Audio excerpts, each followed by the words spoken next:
Charlie, I think it was you who said after the 5th season of Black Mirror that the world was too bleak for another one. And I was wondering... How little I knew. Couldn't have stolen that. Imagine. Bye, guys. Yeah, see ya. So I don't think there's not sort of pressure to sweeten the show or anything like that. I think... Yeah, heal your childhood traumas. Go to therapy, everyone. Yeah. Slejvák, podcast o novinkách z digitálního světa a popkultury. S Vilmou Svobodovou a Mírou Harantem na Radiu Wave. Slejvák. Hi, Jessica. Hi, Charlie. Hello. We have a podcast at Czech Radio in the Czech Republic, actually in Prague, in the capital city, and it's called Slejvák, in English, Heavy Rain. Of pop culture. It's about pop culture, so obviously... Okay. We wanted to ask you, to start with, that Black Mirror is actually notorious for its good plot twists. Is it hard to keep coming up with these after 7 seasons? Yes. It is. Well, it is in a way in that, again, sometimes our episodes are very twisty. Sometimes they're not so much. I think what's hard is coming up with what are hopefully simple concepts that grab you. That's both sort of hard, and also they tend to sort of pop up. It's weird. I don't tend to sit down and open the newspaper and go, I've got to come up with an episode by 5 o'clock. Help. Like, it tends to be that I've got sort of several bits of ideas floating around, and then often two of them will sort of fuse together, and you've got a kind of complete story.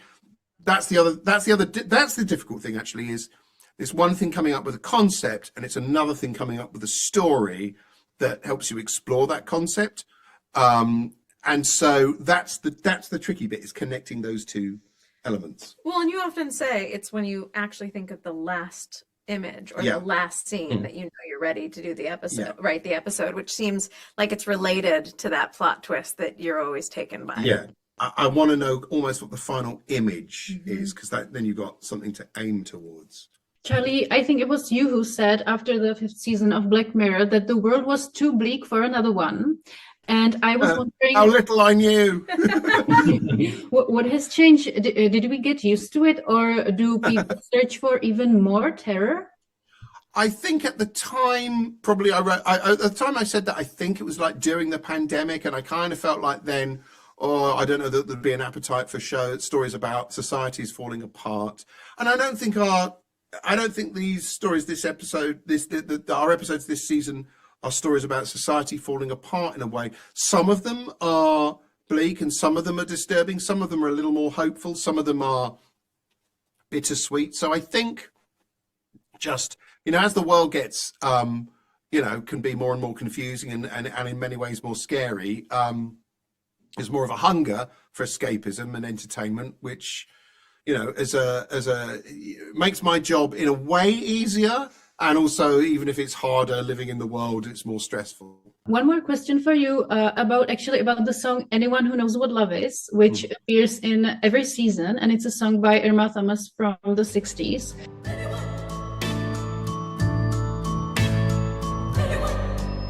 I know that you already said that it's a juxtaposition with the dystopian setting.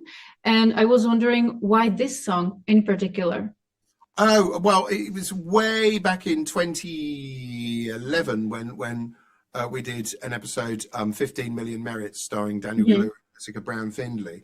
And I just heard this song. I can't remember where I'd heard it. I just heard this song, and it sounded almost familiar and very catchy and very evocative, but it didn't seem to be well known. So it felt like a sort of artifact from another dimension almost. And so it sort of stands for, it becomes certainly in that episode, it was used as a motif for something pure and beautiful from a sort of bygone age.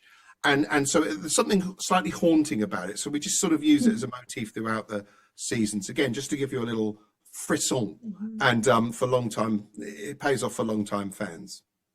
Jessica, if you're a fan of music from 60s, 70s, or maybe even 80s, is there a song in your head that pops up that you would personally prefer to maybe appear in some of the episodes? Oh, well, there's a song from San Junipero I tried to get in this season that I tried really hard, but it wasn't right. That's the trick of the show, is that there's always something that you subjectively can't figure out why it's not Black Mirror. But when Charlie figures out what is the right answer, it's very annoying, but it's always right. And I think there was another song that made more sense for that moment. I'm delighted if you think I'm always right. I'll tell my wife that. Black Mirror has become such a global phenomenon, and has the show's success made it harder to tell some really uncomfortable stories, or is it any different now that it's such a big thing?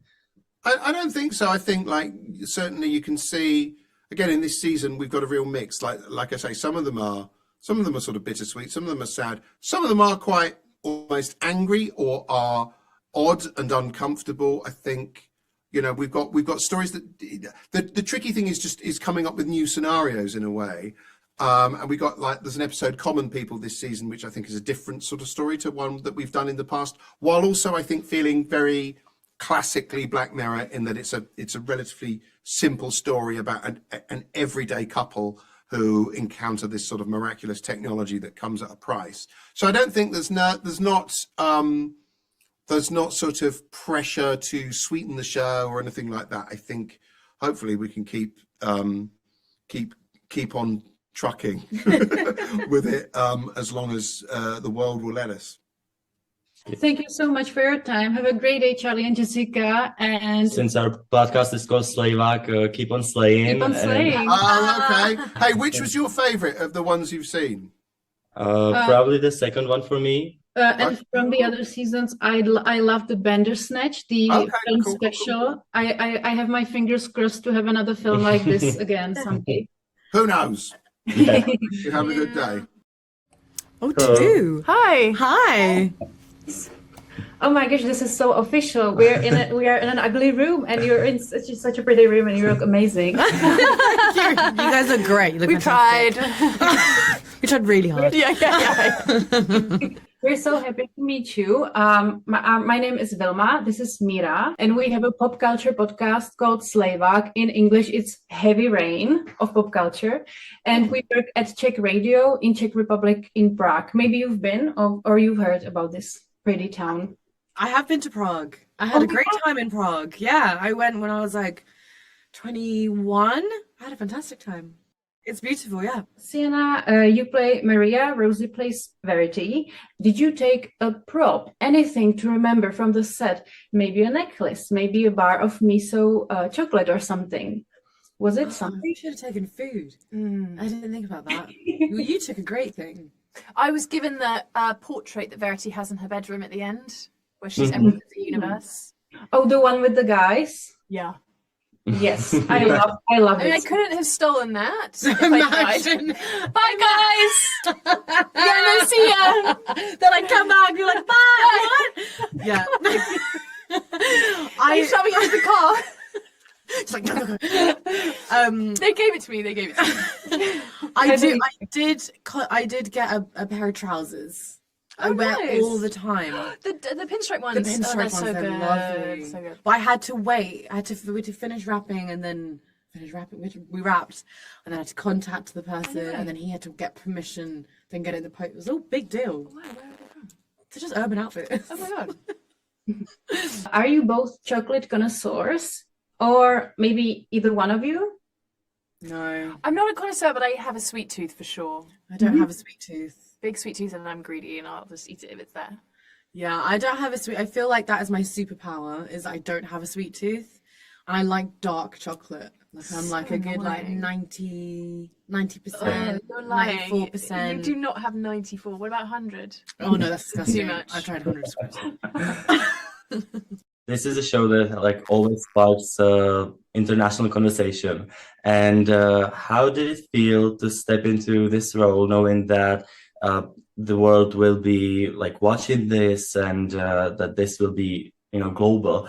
It started in 2011, and it's the 7th season, and it's very such a hit. Yes. So was it an experience new or challenging for you in any way?